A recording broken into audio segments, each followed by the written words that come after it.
Federasi Biliar Nasional PB Popsi mempersiapkan atlet jelang SEA Games 2023. 6 atlet putra menjalani pelatnas yang digelar di kawasan Jakarta Barat.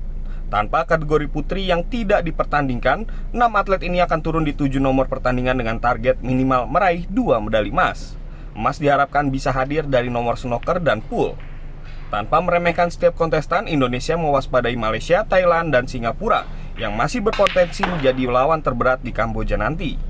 Karenanya, Gebi Adiwibawa dan kolega diminta fokus dan menjaga ritme di sisa waktu yang ada.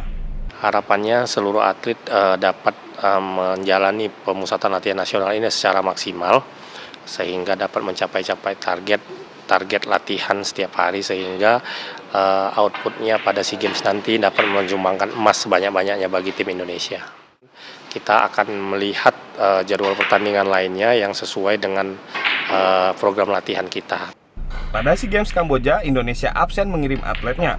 Sementara tuan rumah Filipina keluar sebagai juara umum dengan 4 emas, 4 perak, dan 2 perunggu.